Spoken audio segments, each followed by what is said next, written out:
หันเยื่องนาพังพร้อมลุกควายบ่อตันหนตรางกีดก้อมก้าตัวบ่อต้อมปุ่นอาย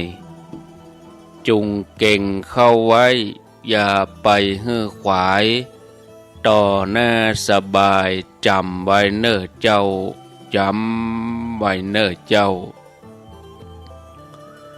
อรุณสวัสดิ์ธรรมสวัสดีสวัสดียามเจ้าญาติโยมท่านผู้ฟังทั้งหลายยินดีต้อนรับเข้าสู่รุ่งอรุณวันใหม่ปะกันเจ้านี้เป็นเจ้าของวันศุกร์ที่2เดือนธันวาคมพุทธศักราช2565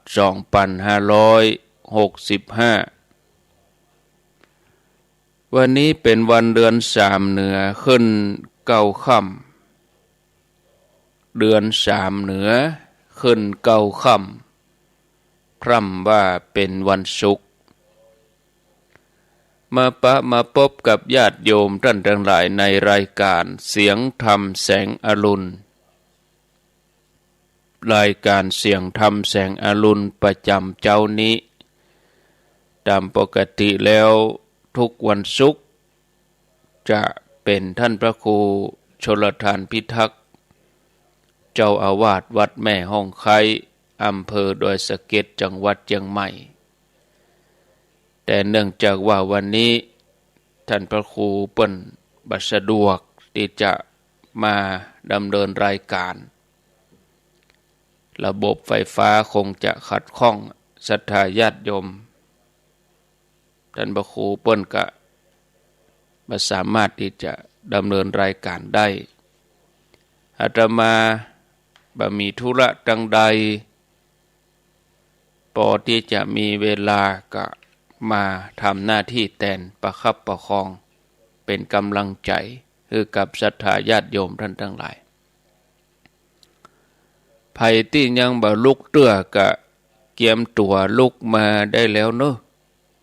5:15 นาทีตี5กับ15 นาทีไผที่ยังบ่ลุกเตื้อก็ลุกมาได้แล้วตื่นมาได้แล้วหลับลุกเจ้ากินผักดังป่ายหลับลุกขวายกินผักดังเกาลุกเจ้าได้หลายลุกขวายได้น้อยหลับลุกเจ้าเป็นเจ้าดังหลายหลับลุกขวายปาเฮือลูกหลานเป็นหนี้เป็นค่าเน้อตื่นมาเหียเน้อลุกมาเหียเน้อลุกเน้อลุกเน้อลุกตื่นได้แล้วลุกได้แล้วญาติโยมท่านทั้งหลายสาธุชนท่านผู้ฟังทั้งหลายเจ้านี้จะให้หัวข้อธรรมะที่มีชื่อว่าทำดีให้ถูกที่แล้วก็รักษาดีทำดีถูกที่แล้วก็รักษาดีท่านสาธุชนท่านทั้งหลายบางคนก็บ่นออกมาดังๆโดยที่บ่เก่งใจไผว่าทำดีแล้วบ่ได้ดีอย่าว่าแต่ความดีซึ่งเป็นสิ่งที่ทำได้ยากเลยแม้แต่ธุรกิจการงานอันเป็นหน้าที่เฉพาะถ้าเฮาทำบ่เหมาะแก่การเวลาคือทำดีบ่ถูกเวลาทำบ่ถูกกาลเวลาธุระนั้นมันก็บ่สำเร็จอย่างเฮาจะไปขอคัดสำเนาเอกสารจากเทศบาลซึ่งเป็นธุระเป็นหน้าที่ของพนักงานเทศบาลเปิ้นเปิดปิดเป็นเวลาเปิ้นมีพักเป็นเวลาแต่เฮาดันทุรังไปติดต่อเทศบาลติดต่อหน่วยงานเปิ้นตี 5เนี่ย แล้วจะมาบ่นว่าโอ้เจ้าหน้าที่เทศบาลเปิ้นบ่ถูกนะบ่บริการประชาชนจะมาบ่นอย่างอีกก็บ่ได้เพราะเฮาไปทำธุระบ่ถูกกาลเวลามีภาษิตบาลีรับรองไว้เหมือนกันพึงประกอบธุระให้เหมาะแก่การเวลาปลูกพืชผักก็ต้องพอฤดูกาลหน้านี้ควรปลูกอันยังหน้านี้ควรปลูกอันยังเปิ้นก็มีฤดูกาลของเปิ้นผลไม้ดอกไม้เปิ้นก็มีฤดูออกบ่ใช่ออกทั่วไปทำนาทำไร่ทำสวนก็จะต้องพิจารณาเพื่อความเหมาะสมศรัทธาญาติโยมอันใดเหมาะอันใดเหมาะในการทำความดีก็อย่างเดียวกันก็ต้องทำดีให้ถูกเวลาธรรมะเป็นของดีการแสดงธรรมเป็นของดีการฟังธรรมก็เป็นเรื่องดีแต่ถ้าผู้แสดงธรรมบ่ฮู้จักเวลาใดควรบ่ควรบ่ฮู้จักสถานที่บ่ฮู้จักบุคคลว่าไผเหมาะสมที่จะฟังพ้องไผบ่เหมาะสมพ้องไผควรฟังไผบ่ควรฟังยกตัวอย่างสมมติว่ามีพระนักเทศน์กำธรรมกำคัมภีร์แบกตลปัดเข้าไปในวงดนตรีบ่อนการพนันเนี่ยซึ่งขณะที่เปิ้นกำลังเต้นกันเปิ้นกำลังลำวงกันเปิ้นกำลังนั่งเล่นการพนันกันแล้วพระบอกว่าเอาญาติโยมหยุดก่อนเนาะฟังธรรมก่อนเนี่ยเก็บไฮโลเก็บไพ่หยุดเต้นก่อนแล้วก็นั่งสงบเนี่ยไว้พระหับศีลอาตมาจะเทศน์ให้ฟังนี่นะญาติโยมพระก็มาทำอย่างนี้ญาติโยมลองรับตาวาดภาพพออะไรอย่างจะเกิดขึ้นเนี่ย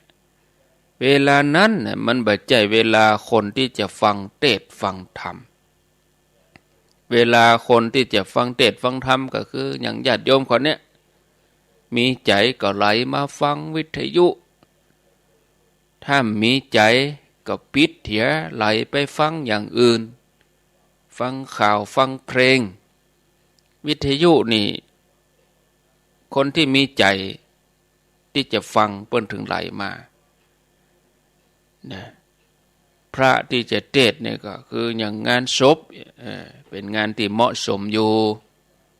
เปิ้นนิมนต์ไปบรรยายงานเข้ากรรมก็เทศน์ธรรมในวัดแต่ถ้าเปิ้นกำลังนั่งเล่นการพนันอยู่นักเลงสุราตกวงกันนั่งกินเหล้าเป็นวงทุกเจ้าจะไปเทศน์ธรรมนี่โอ้มันบ่ถูกเวลาสถานที่นั้นนี่เป็นสถานที่ที่บ่ควรที่จะไปเทศน์แต่บัดเดี๋ยวนี้คนเฮาเอาศูนย์กันนะสถานที่ควรจะฟังเทศน์กับเอาการพนันมาเล่นกับเอาสุรามากินมาดื่มอย่างงานศพเนี่ยงานศพนี่มันเป็นงานที่เฮาจะต้องฟังเทศน์หรอมันก็ไม่ใช่เมินหรอชั่วโมงไป2 ชั่วโมงสวดอภิธรรมไหว้พระฟังเทศน์แต่เฮาเอาสิ่งที่มันบ่ควรมาไว้ที่หั่นพระเปิ้นยังแยกฮื้อเนาะเวลาญาติโยมเขาเต้นลำวงงานแต่งงานขึ้นหันใหม่พระก็บ่ใจว่าบัดเดี๋ยวนี้จะขึ้นเวทีเทศน์ธรรมเด้อก็บ่ใจในบ่อนการพนันจะไปเทศน์ไปฮื้อศีลมันก็ใจมันบ่ใจเวทีบ่ใจสถานที่แต่เวทีที่พระควรแสดงสถานที่ที่พระควรเทศน์ควรบรรยาย แต่ญาติโยมกลับเอาสิ่งที่มันทำให้เป็นอุปสรรคมาสร้างบรรยากาศบัจจัยสถานที่ฟังธรรมไปเหียกินเหล้าเมายาอู้เสียงดังตุเจ้าเทศก็เทศแข่งตุเจ้า ตุเจ้าว่าฮือก็บ่ได้หน้าที่ตุเจ้าก็เทศไปกะผมเขาจะอู้กันนะผมเขาจะกินนะหน้าที่ตุก็เป็นหน้าที่ตุก็มีหน้าที่เทศก็รับหูรับตาเทศไปกะ ไปกึดกันอย่างอี้โอ้ถ้าเป็นอย่างอี้ก็แสดงว่าภาชนะบ่พร้อมใจนี่เหมือนภาชนะที่จะรองรับเฮาทั้งหลายจะใส่แกงใส่ข้าวเอาน้ำใส่แก้วนี่เฮาก็ต้องเย็งพอก่อนว่าถ้วยจานแก้วน้ำสะอาดก่อมันสะอาดเฮาก็ล้างมันมีสิ่งสกปรกก่อนที่เฮาจะตักแกงตักข้าวใส่ถ้วยใส่จานก่อนที่จะเอาน้ำใส่แก้วเฮาก็แยงพอถ้ามีอันยังติดอยู่ฝุ่นกาสิ่งสกปรกกาเฮาก็ล้างใจเฮาก็เหมือนเดียวกันเหมือนดังภาชนะนะที่มันจะมาฉลมใจแต่ถ้าใจเฮาบ่พร้อมสำหรับที่จะรองรับธรรมะนี่โอ้แน่ญาติโยมถ้าว่าบ่ถูกที่เนี่ยมันก็บ่ถูกต้องมันก็บ่ดีที่จริงเนี่ยโอ้ธรรมะจัดดีแต่มันบ่ถูกที่คนก็ตีความหมายไปว่ามันบ่ดีไปนะแล้วจะมาบ่นบอกว่าโอ้ทำดีแล้วบ่ได้ดีมันบ่ถูกยาดีหมอดีแต่คนไข้บ่กินยาคนไข้บ่ได้ปฏิบัติตามหมอสั่งหมอเปิ้นสั่งให้กินหลังอาหารไปดันกินก่อนอาหารมันก็จะไปยามันก็จะไปรักษาโรคได้จะได้พร้อมได้ปฏิบัติตามที่คุณหมอเปิ้นสั่งถ้าเกิดเป็นอันยังมาจะมาโทษหมอจะมาโทษยามันบ่ถูกเนี่ยโทษตัวเองเพราะตัวเองบ่ได้ทำตามคำสั่งของหมอสรรพคุณของยาเปิ้นเรื่องให้กินหลังอาหารตัวเก่าไปกินก่อนอาหารนี่ในเรื่องของการทำดีเนี่ยญาติโยมก็เหมือนเดียวกันเฮาต้องนึกถึงว่าเฮาทำดีถูกกาลเวลาถูกสถานที่ถูกบุคคลก่อเนี่ยคือทำให้เหมาะสมก่อถ้าว่าไปทำผิดเวลากาลเทศะกาละแปลว่าเวลาสัตเทศะแปลว่าสถานที่เอามาอู้รวมกันก็ว่ากาลเทศะบ่ถูกเวลาบ่ถูกสถานที่บ่ถูกบุคคลเนี่ยรับรองว่าก็บ่ได้ผลทำดีบ่ได้ดีเนี่ยญาติโยมขอให้ญาติโยมผู้เป็นคนดีเป็นผู้ใฝ่ดีให้ทำดีให้ถูกที่ทำดีให้ถูกเวลาทำดีให้ถูกบุคคลแล้วจะบ่ผิดหวังแน่นอนญาติโยมเมื่อเฮาทำดีแล้วความดีก็จะอยู่กับตัวเฮาเมื่อความดีอยู่กับตัวเฮาแล้วเฮาก็จะต้องรักษาไว้ให้ดีพึงรักษาความดีเสมือนเกลือรักษาความเค็มอยู่ที่ไหนมันก็เค็มเกลือนี่เม็ดใหญ่เม็ดน้อยเปิ้นเอาไปเตวเป็นน้ำก็ยังมีความเค็มอยู่คนเฮาเหมือนกันอยู่ที่ไหนก็ขอให้เป็นคนดีรักษาความดีไว้ท่านสาธุชนท่านผู้ฟังทั้งหลายเจ้าสวนเจ้านาปลูกนาปลูกสวนปลูกให้ ปลูกแล้วไม่ใช่ว่าจะแล้วเลยนะต้องติดตามผลงานที่ตัวเองปลูกหญ้าก็ดีวัชพืชก็ดีใส่ปุ๋ยก็ดีเอาใจใส่จนเข้านั้นมันออกงวงเข้ามันจะดีเกี่ยวบุญอะจะจนถึงหอดมันจะได้หน่วยปุณอะเจ้าสวนปลูกต้นไม้ปลูกบะม่วงปลูกลำไยบ่ใช่ว่าปลูกแล้วก็แล้วกันไปก็จะต้องดูแลใจใส่โหดน้ำใส่ปุ๋ยตัดแต่งกิ่งก้ำยันเนี่ยป้องกันอันตรายรักษา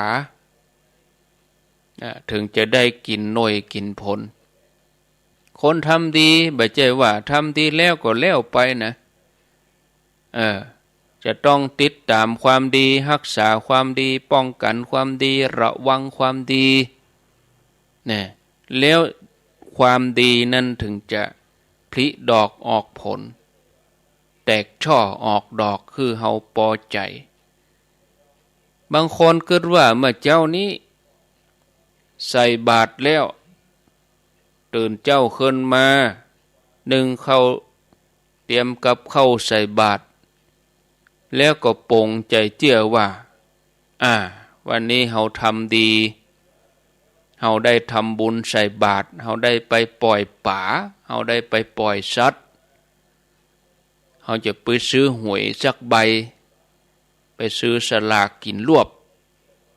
เนี่ยก็เอาจำนวนป่าที่ปล่อยเอาจำนวนพระที่ใส่บาตรมานับรวมกันก็ตีเป็นเลขออกมา ก็ไปซื้อหวยซื้อสลากกินรวบเวลาหวยมันออกมามันบ่ถูกต้องมันบ่ถูกตามที่เลขตัวเก่าซื้อเปิ้นบ่ออกตามที่ตัวเก่าซื้อมันบ่ออกตามนั้นมันบ่ตรงกับที่ซื้อเนี่ยเจ้ามือกินเรียบนะแล้วก็ไปด่าพระใส่บาตรพระวันนี้ซวยบ่ถูกหวยปล่อยป่าวันนี้แทนที่จะรวยบ่รวยพระบ่ช่วยให้ถูกหวยปล่อยป่าก็ทำให้บ่รวยตอนนี้ไปจะบ่ใส่บาตรตอนนี้ไปจะบ่ปล่อยสัตว์บ่ทำหยังแล้วมันบ่ถูกหวยอย่างนี่มันก็ถูกญาติโยมทั้งหลายบุญบ่ใช่การค้าการขายที่จะได้กำไรเหมือนอย่างอื่นนะญาติโยมกำไรอย่างนั้นน่ะมันเป็นการค้าการขายแบบต่างโลกบุญก็คือบุญดีก็คือดีทำดีก็ได้ดีแต่มีข้อแม้ว่าทำดีแล้วเราต้องติดตามความดีรักษาความดีตัวเนอะญาติโยมมีภาษิตบาลีรับรองไว้เหมือนกันว่ารักขยะอัตโนสาธุลาวนังโลนตังยะธาพึงรักษาความดีของตนให้เหมือนเกลือรักษาความเค็มขึ้นชื่อว่าเกลือนี่บอกว่าเกลือตัวผู้เกลือตัวแม่ มันมีก็เกลือตัวผู้ตัวแม่เนี่ยแต่คนเฮาบ่ได้แยงนะใส่แกงก็ใส่ไปเลยเอามาเป็นยิ้มเป็นกำก็ใส่ไปเลยบ่ฮู้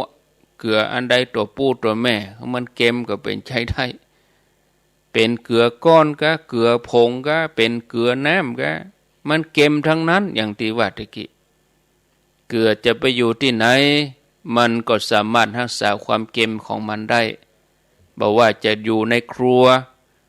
บ่ว่าจะอยู่ในขวดอยู่ในแอปอยู่ในถุงเอาไปยองไว้ที่ไหนอยู่โต๊ะอาหารร้านค้าร้านก๋วยเตี๋ยวร้านอาหารตามสั่งบ่ว่าเมื่อวันเมื่อคืนเกลือมันก็ยังเค็มอยู่ตลอด เพราะเกลือนั่นมันมีความเค็มเป็นธรรมชาติเป็นธรรมดาพ่อแม่ศรัทธาญาติโยมทั้งหลายมนุษย์คนเฮาก็เหมือนเดียวกันเกิดมาเป็นมนุษย์ได้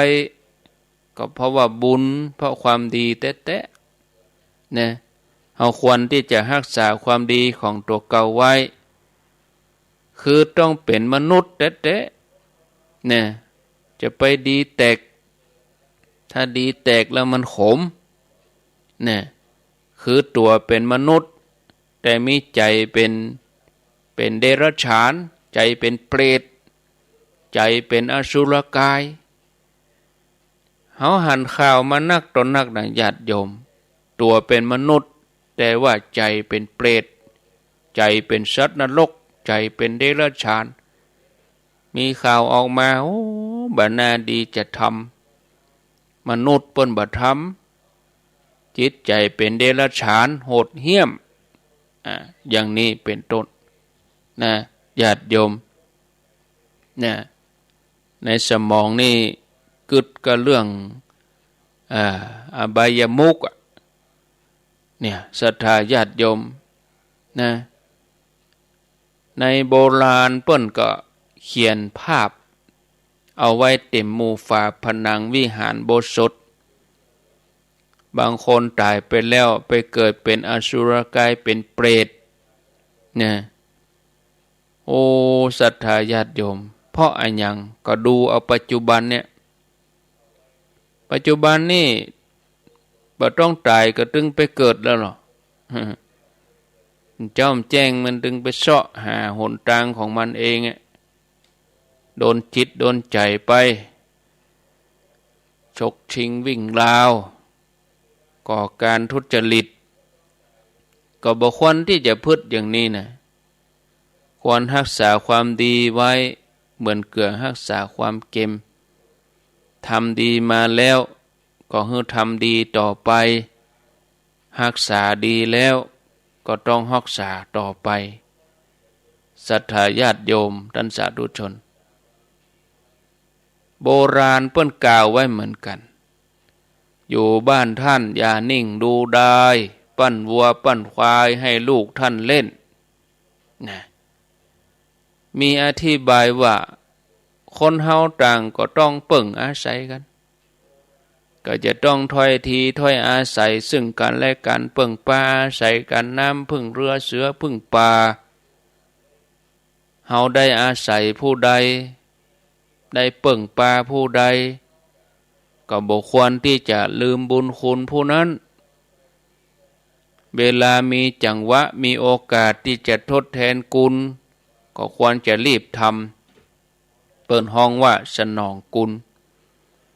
ได้อาศัยห่มไม้ชายคาผู้ใดกินข้าวกินน้ำอย่างน้อยก็ทำตัวให้เป็นประโยชน์นะ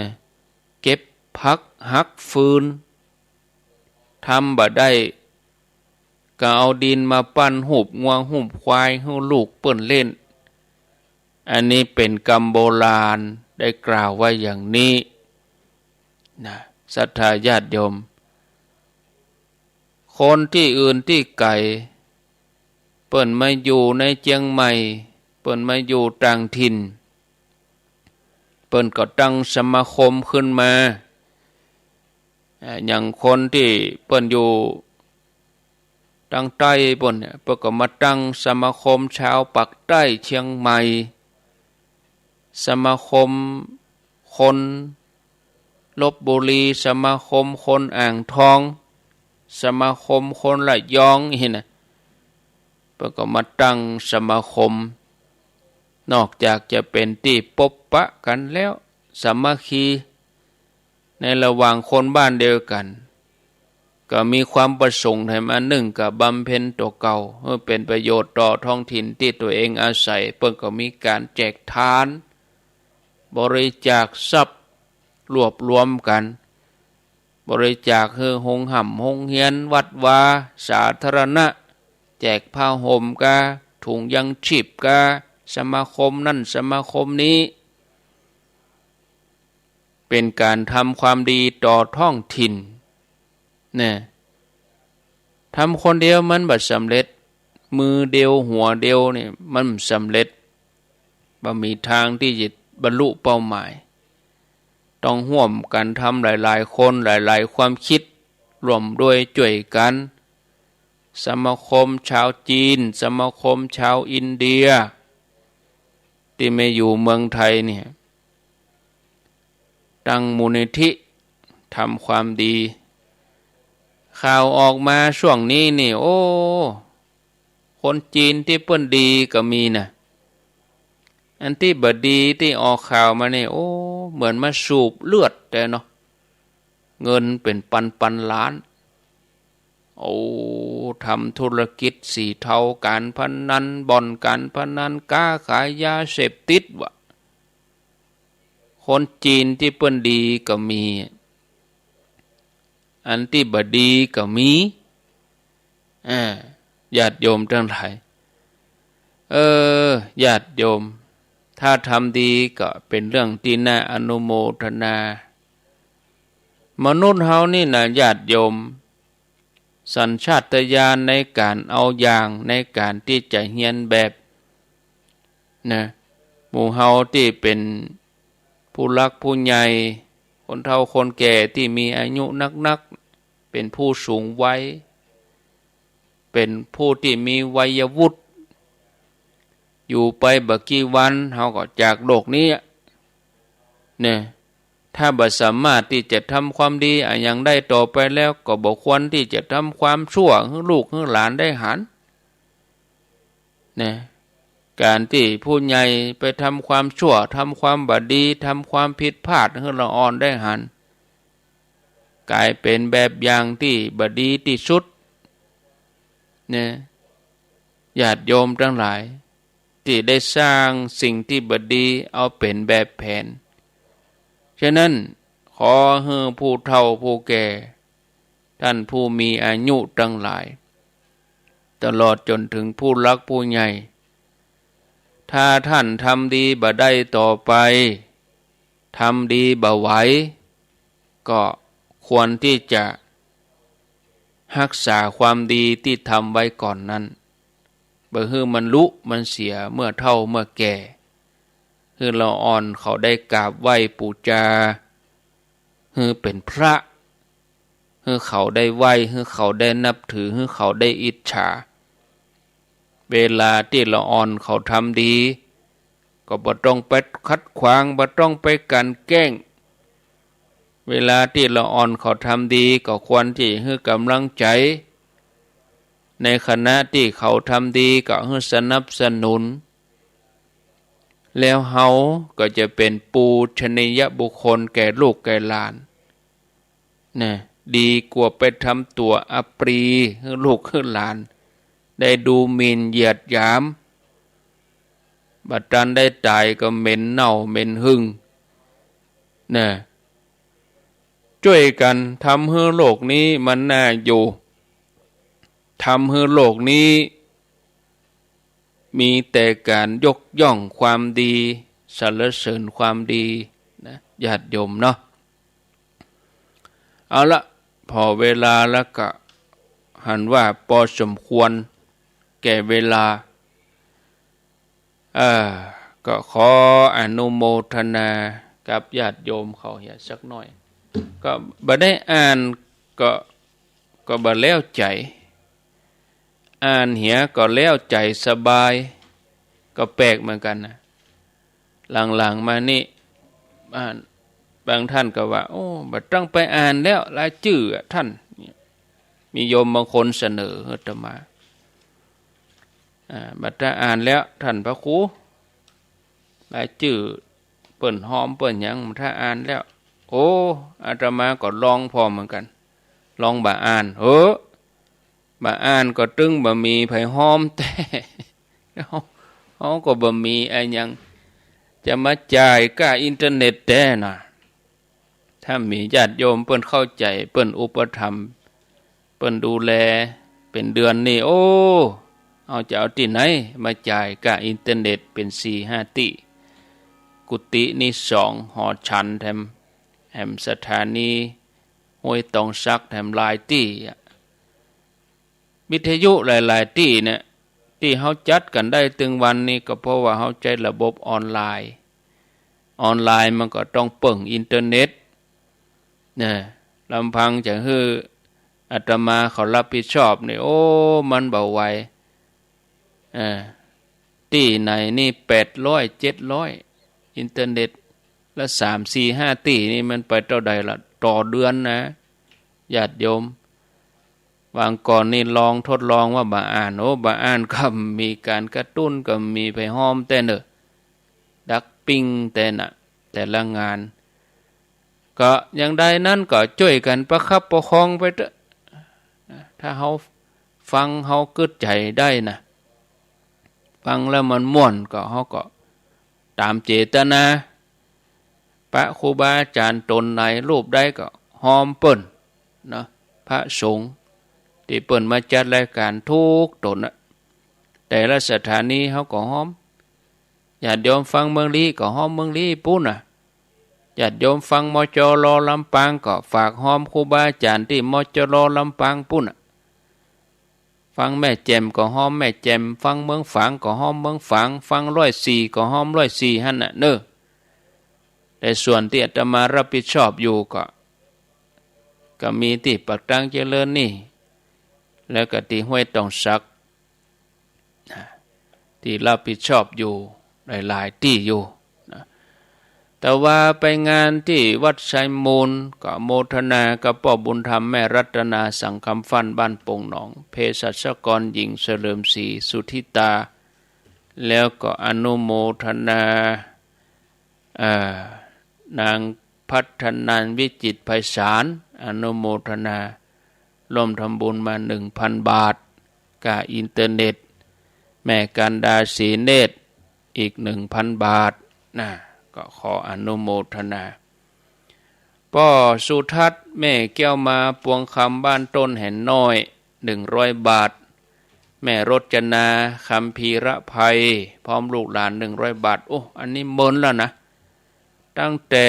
ไปแม่ห้องสอนแล้วโดตั้งแต่ไปศพเมยล่ะก็หามาอ่านประเดี๋ยวนี้บางทีคนหอมเปิ้นบ่ลืมแม่ลาวันศิริแก้วบ้านต้นแห่นหลวง100 บาทแม่กนกรุ่งธรรมประวัติบ้านดงป่าช้าง100 บาทตำบลบ่อขุนหวานวันนี้อบต.บ่อขุนหวานวันนี้เปิ้นจะทำบุญเวลา9:30อาตมาไปบรรยาย10:30วันนี้ที่อบต.บ่อขุนหวานสันปะตองพ่อบุญชมแม่ลำดวนปัญญายศบ้านเต่าไห100 บาทแม่อำพรแสนอ้ายต้นแห่นหลวง100 บาทแม่ประมวลกันกองบ้านหนองยาวเวียงปะเป้า100 บาทแม่อุ้ยเปงอโนขัดบ้านหนองยาว100 บาทแม่บัวผินบุญเรืองบ้านกู500 บาทบ้านกูตำบลเวียงแล้วก็ตะว่าแม่ดาวเรืองแถมบ้านห้องนอดแม่ดาวเรืองแถม500 บาทร้อยเอกอนุสรณ์บุญเรืองอันนี้อยู่ลพบุรีปุ่นจะได้ยินว่าตำบลเขา3 ยอด100 บาทนางสาวพรพันธ์บุญเรืองอยู่ภูเก็ตปุ่นนะ100 บาทแม่จิรพันธ์โมป้อ100 บาทนายบุญสวยนางอำพรจักแก้วบ้านป่าจัน100 บาทแม่นางวังฐาน100 บาทบ้านป่าจันพ่อนานเพชรแม่จันมณีจักแก้วบ้านป่าจัน100 บาทแม่นางดวงสุวรรณบ้านป่าจัน100 บาทแม่คำมูลสุกันธาบ้านป่าจัน100 บาทแม่อุยวันนาพิรมอันนี้อยู่บ้านสันสลีเวียงปะเป้า200 บาทการน้ำกาไฟแถม100พ่อบุญธรรมแม่รัตนาสังคำฟัน100 บาทแม่วิไลพรมณีวันบ้านห้องกู100 บาทพ่อสงวนแม่พัชราชัยภูลบ้านแม่ปอกห้วยน้ำดันอำเภอลีปิกถึงบ้านกันกี่โมงหมเนาะวันนั้นพี่น้องห้วยน้ำดันแล้วก็แม่ชีกันธนี100 บาทพ่อบุญเหลิมแม่บัวโรยแรงจริง อยู่บ้านป่าคาต้นเพิงห้องเคาะวังเหนือ200 บาทวันนั้นเปิ้นก็ไปเปิ้นไปที่อันศพเมยแม่ห้องสอนเนาะแม่บุญอย่างน่ะแม่บุญสืบโปทายะบ้านกิ่วแลน้อย100 บาทแม่ตุนวงศา100 บาทตกไปพุ่นละเหลือแฮมบักกี้ใบเนาะญาติโยมทั้งหลายที่อ่านไปก็ต้องสะกดชื่อไปตัวน่ะเดี๋ยวก่อนเนอะขอโทษเนอะตก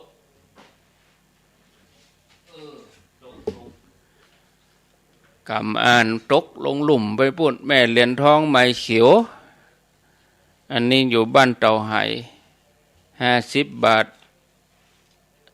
สมพรตะมาบ้านดงป่าสัง60 บาทป้อสมัยแม่พิมพาไม้เขียวบ้านดงป่าสัง100 บาทแม่นวลยอดคำปันอันนี้อยู่กำแพงหินเทพเสด็จด้วยสเก็ต100 บาทป้อกำนันสุทินแม่ยุพินสุรินตะปักตังเจริญ500 บาทโยมสุเกียงกิจเจริญบ้านโทกเสือหมู่18ด้วยรอบ้านโทกเสือ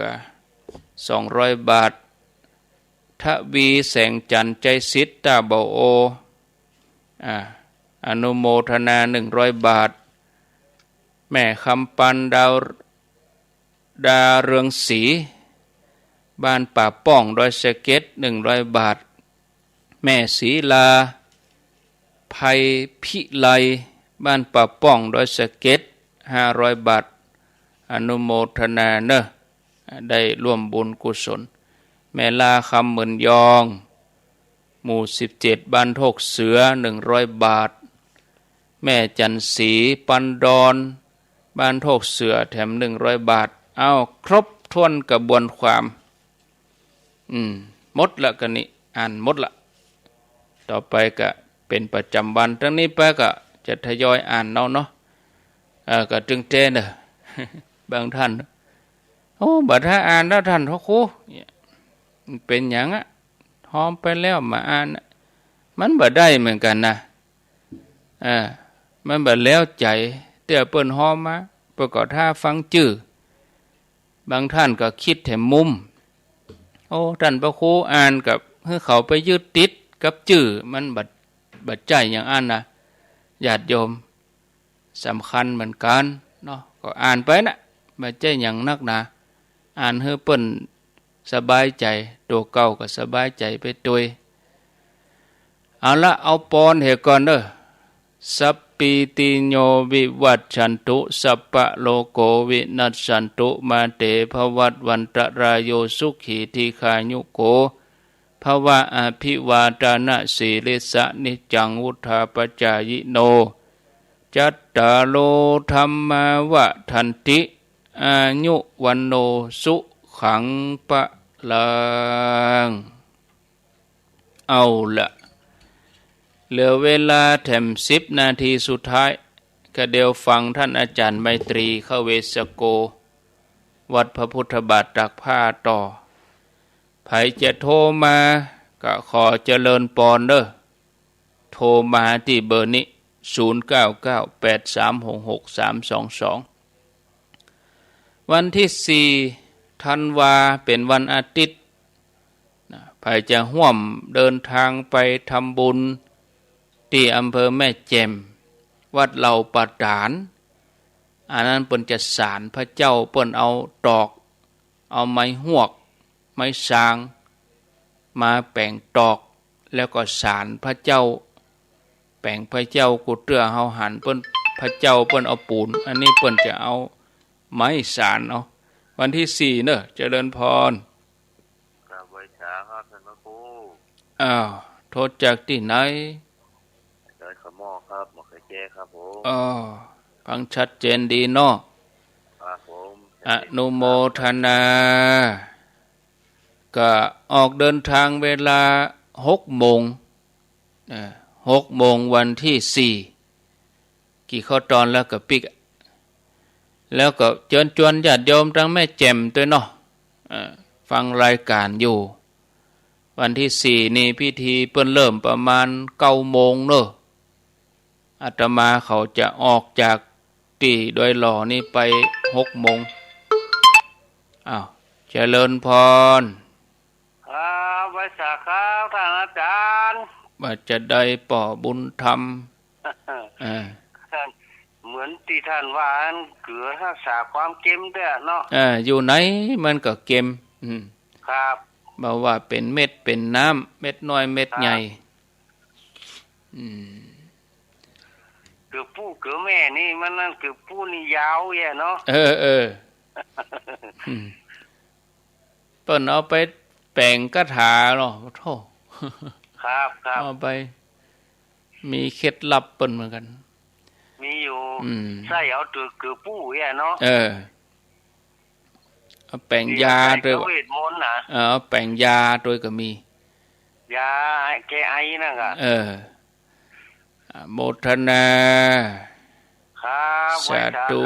ป่อบุญธรรมสังคำฟั่นแต่ว่านี่เปิ้นก็มากันที่อันชายมูลสันปะตองแล้วก็วันที่11นั่นก็ขอเชิญชวนร่วมเนอะงานทำบุญประจำปีที่วัดปากตรังเจริญ